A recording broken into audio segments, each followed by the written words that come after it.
پیارے بچوں، کسی جنگل میں ایک شیر رہتا تھا۔ وہ جنگل کا بادشاہ تھا۔ وہ روزانہ کسی ایک جانور کو کھا کر اپنی بھوک مٹاتا تھا۔ جنگل کے سب جانور شیر سے خوف زدہ تھے۔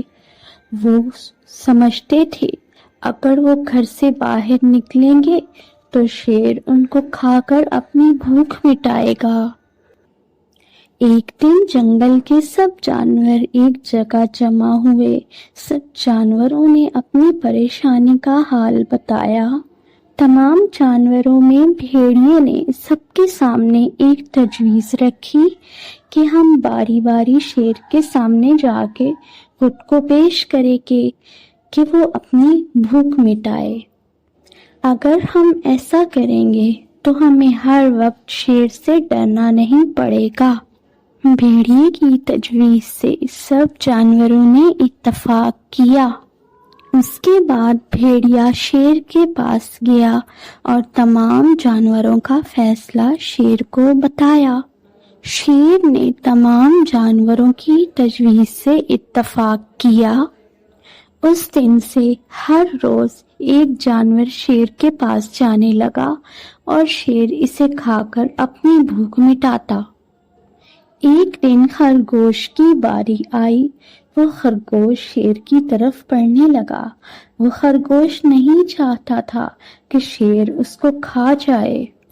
تب ہی خرگوش کے دماغ میں ایک ترکیب آئی۔ وہ شیر کے پاس پہنچا تو شیر کافی غصہ میں تھا خرگوش کے دیر سے آنے پر، اور بہت غصہ میں خرگوش سے کہنے لگا، مجھے دیر سے آنے والے لوگ پسند نہیں۔ تو اس کے جواب میں خرگوش نے بہت ڈرتے ہوئے کہا کہ بادشاہ سلامت، میرے دیر سے آنے کی ایک وجہ ہے، وہ یہ کہ جب میں آپ کے پاس آ رہا تھا تو مجھے راستے میں ایک اور شیر مل گیا۔ وہ شیر آپ کے بارے میں بہت غلط باتیں کر رہا تھا۔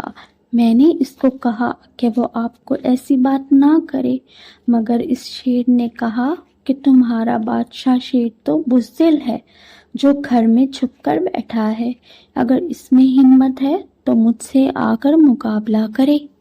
یہ سن کر شیر غصے سے آگ بگولا ہو گیا اور خرگوش سے کہنے لگا کہ مجھے اس شیر کے پاس لے کر چلو۔ خرگوش شیر کو ساتھ لے کر جنگل میں ایک ندی کے پاس پہنچا۔ شیر نے جب ندی میں جھانکا تو اسے اپنا ہی عکس نظر آیا۔ وہ زور زور سے دھاڑنے لگا تو جواب میں پانی میں اس کا عکس بھی غصے سے دھاڑ رہا تھا۔ اس پر شیر نے غصے سے پاگل ہو کر ندی میں چھلانگ لگا دی اور ندی میں ڈوب کر مر گیا۔